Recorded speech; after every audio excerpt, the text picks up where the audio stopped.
1. Subscribe করুন, bell বাটনে click করুন।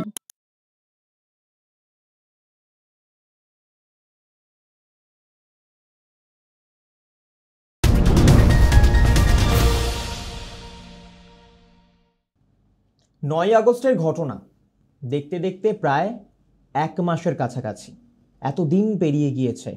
2 দফা রাত দখল হয়েছে মেয়েদের, কিন্তু এরপরও যে প্রশ্নগুলো থেকে যাচ্ছে, একা কি সন্দীপ ঘোষ, সঞ্জয় রায় বা আরও স্ক্যানারে যে সমস্ত নামগুলো উঠে এসছে, বিরূপাক্ষ বিশ্বাস, অভিক দে, এরপরেও আরও অনেক নাম আছে।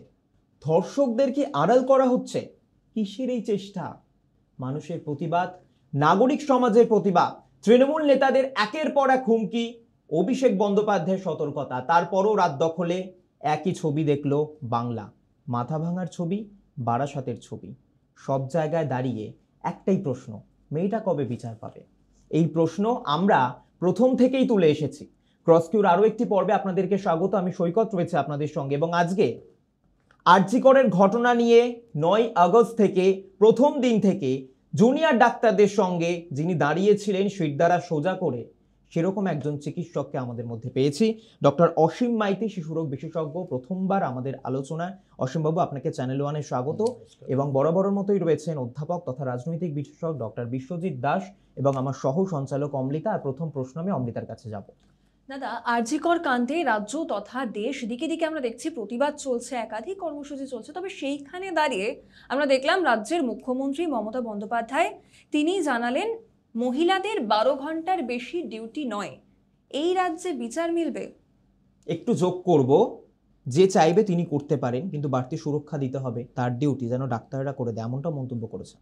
না, এটা তো মানে সম্পূর্ণ মানে অবাস্তবিক শুধু নয়, এটা মানে একদম মানে টোটালি ইম্পসিবল। কারণ হচ্ছে মহিলারা ডিউটি করবে না, ইভিনিং ডিউটির পরে করবে না, এটা শুধু আমাদের ডাক্তারি ক্ষেত্রে না, বিশেষ করে হসপিটালে তো আমরা অনেকটাই সিকিউর। যারা আমি মানে অনেক লেট নাইট প্র্যাকটিসও করি, মধ্যরাত্রে আমি দেখেছি অন্যান্য সেক্টর থেকে, যেগুলো প্রাইভেট সেক্টর, মানে যেগুলো অনেক মেয়েরা আমি দেখেছি র্যাপিডো বাইক চেপেও বাড়ি ফিরছে ডিউটি করে, মানে এই কল সেন্টারগুলো থেকে, বা এই যে ছোটোখাটো আমাদের যে করোনার পরে তো চাকরি বাকরি পাচ্ছে না, সেক্ষেত্রে সিকিউরিটি দিতে পারবেন না একজন মহিলা। বলতে আমি যেটা বলতে চাইছি যে মহিলারাই রেপ্ট হয়, ছেলেরা রেপ্ট হয় না। তো মহিলাদের স্বীকৃতি দিতে পারবে, মানে সিকিউরিটি দিতে পারবে না, এটা তো খুব লজ্জাস্কর নয় এবং অবাস্তবিক। কারণ হচ্ছে সমস্ত সেক্টরের কথা বলছি, সমস্ত সেক্টরে আজকে মহিলারা যদি ডাক্তার ডিউটি না করে, আজকে ছেলেরা আমাদের সঙ্গে, যেমন আমার মেয়ে যে কলেজে পড়ে তাতে 99 মেয়ে আছে আর 51 ছেলে আছে। তো সেক্ষেত্রে তারা যখন নাইট ডিউটি করবে, তারা নাইট ডিউটি শুধু ছেলেরাই দেবে, ছেলেরা তো পারবে না, বিদ্রোহ করা ছেড়ে দাও। তো এই ধরনের অবাস্তবিক কথা তো একজন মুখ্যমন্ত্রী হিসেবে প্লাস পুলিশ মন্ত্রী বা স্বরাষ্ট্রমন্ত্রী হিসেবে হাস্যস্কর শুধু নয়, খুব দুর্ভাগ্যজনক, খুব দুর্ভাগ্যজনক। আচ্ছা, রাতের সুরক্ষা কি শুধু মহিলাদের চাই, মহিলা ডক্টরদের চাই, নাকি সবার চাই? না, ডেফিনেটলি সবার চাই। কারণ আমাদের যে যারা আজকে মহিলা ডাক্তার এই প্রথম মানে ধর্ষিত হয়েছে বলবো না, হসপিটাল প্রেমিসে এটা ওয়ার্ল্ডে ফার্স্ট। কিন্তু যেগুলো রাস্তাঘাটে আমরা দেখছি, যে অনেকে আমাকে সেদিন প্রশ্ন করেছিল যে ইনসিডেন্টাল হচ্ছে না অ্যাক্সিডেন্টাল হচ্ছে, এটা সাইকোজেনিক করছে কিনা, ওটা দিল্লির চ্যানেল বলেছিল। তো আমরা দেখুন, ইনসিডেন্টাল অ্যাক্সিডেন্টাল যেটা হয়, সেটাকে মদ্যপ অবস্থায় সে তারা ইনহিবিশন হারায়। অনেকে সাইকোপ্যাথ, মানে যারা ক্রনিক অ্যালকোহলিক্স, তারা তো অনেক সময় করতে পারে। কিন্তু বেশিরভাগই আমি দেখতে পাচ্ছি কিছু শ্রেণীর লোক যারা রাত্রিবেলা মদ খেয়ে তারা ফুর্তি করে, রাস্তায় কোনো একটা মেয়েকে কোনোরকম অসহায় দেখলে হয়তো অ্যাটাক করে, তার শয়তান বুদ্ধি মাথায় ধরে যায়। তখন সিসি ক্যামেরা তো is not the protection. Kolkata police যেটা রাতের যেটা নিয়ে আমাদের 2 বার 3 বার বিভিন্ন রাজনৈতিক দল বা আমাদের ছেলেরাও রাত দখলের যে লড়াইটা করেছে, রাতে এই ঘটনাগুলো ঘটছে। দিনের বেলা রেপ হয় না তা না, দিনের বেলা খুব কম রেপ হয়, কিন্তু এই ঘটনার পরে কয়েকদিন পরেই আপনারা জানেন বোধ হয়, দিনের বেলায় রেপ হয়ে গেছে একটা এই আমাদের বাইপাসে, মানে আমাদের বম্বে রোডের পাশে কোনো একটা ধাবাতে। মহিলা ডাক্তারদের সুরক্ষা রাতের বেলা প্রয়োজন। তিলোত্তমা মারা না গেলে এই শহর, এই দেশ, এই রাজ্য বুঝতে পারত? আমার তো মনে হয় না, কারণ এই রেপটা প্রথম ঘটনা নয়, শুধু আমাদের পশ্চিমবাংলা কেন, ভারতবর্ষের সমস্ত রাজ্যে বিক্ষিপ্ত খবর আমরা পাচ্ছি, মানে পাই সাধারণত, যেটুকু রিপোর্টেড হয়। এবার অনেক কেস রিপোর্টেড হয় না।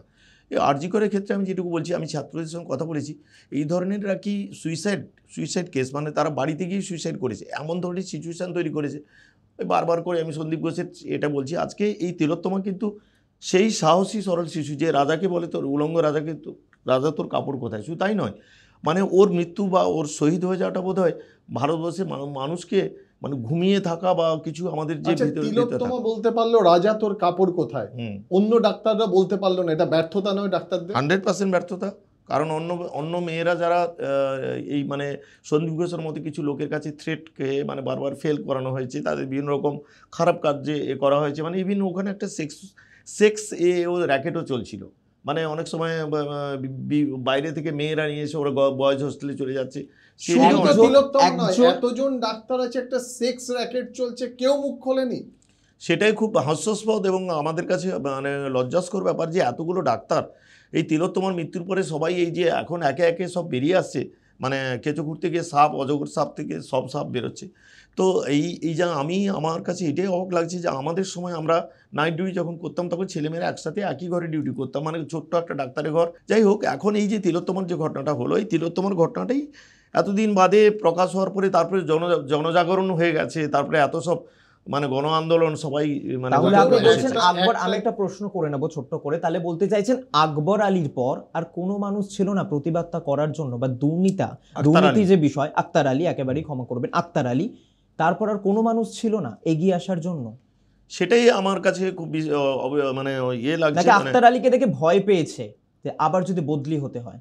না, আক্তার আলীকে দেখে ভয় পেয়েছে আমি বলবো না। আমার মনে হয় সবাই তো, যেটুকু আমি স্টুডেন্টদের শুনলাম, মানে স্টুডেন্ট যারা অলরেডি সাফার, তারা বললো যে আমরা প্রায় গড্ডলিকে প্রায় গা ভাসানোর মতো আমলে তোমাদের সামনে এত বড় একটা নির্মম কাণ্ড হয়ে গেল।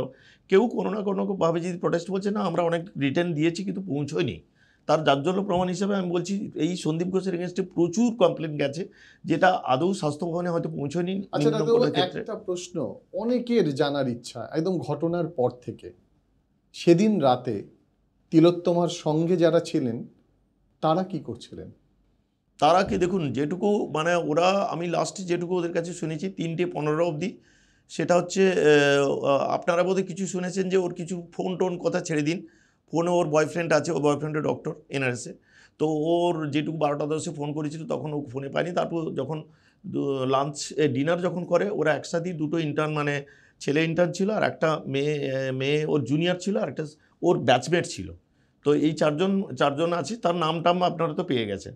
তো আমার কথা হচ্ছে তাদের তো সিনে আনা হয়নি, যেটুকু আমি শুনেছি নাকি থেকে তলব করা হয়েছে সিবিআই থেকে, কাউকে নাকি ট্রেস করে পাওয়া যাচ্ছে না। তারপরে এরা সন্দীপ ঘোষকে নিয়ে এত বেশি কনসেন্ট্রেট, প্রথমে মানুষকে একদম সেন্ট্রালাইজ করে দাও। ওই সঞ্জয় রায়ের মতো একটা ছেলে, মানে ওই সিভিক ভলেন্টিয়ার, যে 24 ঘন্টার মধ্যে 24 ঘন্টায় মদ্যপান করে এবং তার সমস্ত হসপিটালে অবাধ গতি, সমস্ত হসপিটাল মানে দালালি করে। একটা প্রশ্ন, বিচার কার চাইছে? তিলোত্তমার হত্যার বিচার চাইছে নাকি মমতা ব্যানার্জির পদত্যাগ চাইছে? তিলোত্তমার হত্যার বিচার চাইছে ফার্স্ট, মেনলি তিলোত্তমার হত্যার বিচার চাইছে। এবার ইন দ্য প্রসেস যেহেতু মমতা বন্দ্যোপাধ্যায় উনি দায় এড়াতে পারেন না, উনি প্রত্যেকবার একটা কথা বলেছেন, জাস্ট 2 দিন আপনাদের নিশ্চয়ই খেয়াল আছে, 48 to 72 আওয়ার্সের মধ্যে যখন কোনো পজিটিভিটি আসছে না, এক্সেপ্ট দ্যাট সঞ্জয় রায়কে, সবাই পুলিশরা তাকে বলির পাঁঠা করে দিব্যি তাকেই কনসেন্ট্রেট করেছে। আমি ডিটেলে তো পরে আসছি, আপনারা যেটা বলছিলেন যে মেডিকেল রিপোর্ট, যেটা এভিডেন্সটা বেশ ভালোভাবে leading from the front Sandeep Ghosh অ্যানকোং, মানে আমি বলতে চাইছি যে অভিক দে, আর তার সঙ্গে আরও কিছু আনুষঙ্গিক লোক প্লাস ফরেন্সিক এক্সপার্ট ডক্টর সোম, এরা প্রেজেন্ট ছিল এবং তাদের মধ্যে অনেক বহিরাগত ছিল, সেগুলো আইডেন্টিফিকেশন করার মতো সেই। আর ক্রাইম সিনটা, আমি একটা কথা বলছি, ক্রাইম সিন যে মানে এটা একটা খুব অবিশ্বাস্যকর ব্যাপার। ওর বডিটাকে অন্য জায়গায় ফেলানো হয়েছে, সেটাও আমার মনে হয় সন্দীপ ঘোষের নেতৃত্বে, কেন উনি একজন বেশ হাইলি ট্যালেন্টেড কোয়ালিফাইড ডক্টর ছিলেন, মানে বেশ পড়াশোনায় খুবই ভালো ছিলেন, একাডেমিক কেরিয়ার। তুই জানেন একাডেমিক কেরিয়ারে উনি ডাক্তার হিসেবে অর্থোপেডিক সার্জন, ম্যাডামের পায়ের প্লাস্টারটাও উনি করে দিয়েছিলেন, যেখানে SSKM হসপিটালে ওর পায়ের মোচ খেয়ে, আমাদের আমি নন্দীগ্রাম থানারই ছেলে, ওখানে পায়ে মোচ খেয়ে উনি আসছিলেন, এসে ওনাকে জাস্ট ক্রেপ ব্যান্ডেজ দেওয়ার কথা, প্লাস্টার উনি জোর করে দিলেন সকালবেলা, তারপরে তো হুইল চেয়ারে বসে রাজনীতিক উনি করলেন। দেবাশিস সোমের কথা বললেন, কেমন আছেন এই মুহূর্তে উনি? যেটুকু হয়েছে এটা সমস্ত ফিজিক্যাল টেস্ট করে দেখা গেছে ওনার সেরকম কিছু ব্যাপার নেই, যেটুকু উনি প্যানিক অ্যাটাক হচ্ছে। কিন্তু এখন একটা প্রচার চারিদিকে ছড়িয়ে গেছে যে দেবাশিস সোমকে ইচ্ছে করে শাসক দল তাকে হসপিটালে আটকে রেখেছে। দেখুন এটা নিয়ে ডিটেল আমি বলতে পারছি না, কারণ হচ্ছে শাসক দল ওকেও একটা বলির পাঁঠা করতে চাইছে। মানে ওইখানে ডক্টর গুপ্ত যিনি ছিলেন, ডক্টর গুপ্ত মানে একজন এজেন্ট ভদ্রলোক ছিলেন, 2-3 জন মিলে যে পোস্টমর্টমটা করেছিলেন, বাঁচাতে চাইছে কাকে তাহলে? বাঁচাতে চাইছে আলটিমেটলি আমি জানি না, বাঁচাতে চাইছে সন্দীপ ঘোষকে অ্যানকো, মানে ওদের যারা আপনার কি মনে হয় পারবে বাঁচাতে? বাঁচাতে বলে দেখুন সন্দীপ ঘোষ আর অভিক দেখে এদের বাঁচানোর কথা, মানে এরা কোটি কোটি রাশি রাশি টাকা বিভিন্ন র্যাকেটে আপনারা নিশ্চয় করেছেন। নামে উনি প্রিন্সিপাল, কিন্তু পুরো স্বাস্থ্য ভবনকে পরিচালিত করতেন আমাদের সন্দীপ ঘোষ, এবং উনি এটুকু বলতে পারি আমাদের মহামান্নার খুব খুব নিকটতম লোক। এবং আমরা জানি না কানাঘুষো অনেক কিছু আছে, তবে আমি এই জায়গায় একটু খুব মনে নিকটতম। করাবো, সম্প্রতি আমরা শিক্ষক দিবস পালন করলাম, ঠিক এই জায়গায় দাঁড়িয়ে যখন ডক্টরদের আমরা একেবারে মাথায় রাখছি বা বুকে আঁকলে রাখছি, আপনি নিজে একজন ডাক্তার হয়ে বলুন, এর আগে আপনি অনেক ঘটনা দেখেছেন, একেবারে বুড়ি বুড়ি ঘটনার উদাহরণ সামনে এসেছে। রোগী মৃত্যুর জন্য ডাক্তারকে কাঠগড়ায় তোলা হয়েছে, মারধর করা হয়েছে। ঠিক 2 বছর আগে এই সাধারণ মানুষ প্রশ্ন করছিল আপনি টাকা দিয়ে চাকরি পাননি তো, কিন্তু 24 সালে আজকে যখন ডাক্তারদের মাথায় রাখছে, তখন শিক্ষক দিবসের দিন আমরা দাঁড়িয়ে আবার শিক্ষকদের সম্মান জানাচ্ছি, প্রণাম করছি। কিন্তু সেই জায়গায় দাঁড়িয়ে এই যে ডাক্তারদের নিরাপত্তা, আবার যদি এরকম কোনো ঘটনা হয়, মানুষ ডাক্তারদের দিকে আঙুল তুলবে না? রোগী মৃত্যু হলে সেই রোজ থাকবে। তার জন্য আমাদের যে জুনিয়র ডাক্তারদের শুধু কিন্তু মহিলাদের সংরক্ষণ নয়, সেফটি অ্যান্ড সিকিউরিটি বারবার বলা হয়েছে, safety and security for all. আমার মনে হয় শাসক দলের কাছে আমরা জাস্ট ওদের কাছে চুনোপুটি।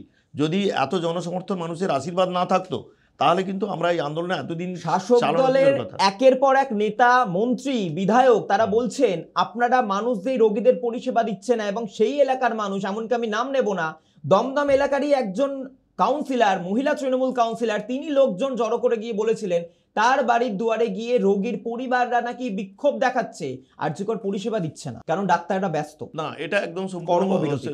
এখন কর্মবিরতি আমাদের বাধ্য হয়। আর একটু সংযোজন করব, সোনারপুরের যিনি তৃণমূল বিধায়ক তিনিও কিন্তু ডাক্তারদের কসাইয়ের সাথে তুলনা করেছেন। এই ঘটনা ইতিমধ্যেই লাভলি মৈত্র। একদমই। হ্যাঁ, আচ্ছা, আমি কোশ্চেন দুটোকে একটু সোজা করে দিই। আপনি গান শোনেন? হ্যাঁ নিশ্চয়ই, নচিকেতার গান শোনেন? মাঝে মধ্যে শুনি।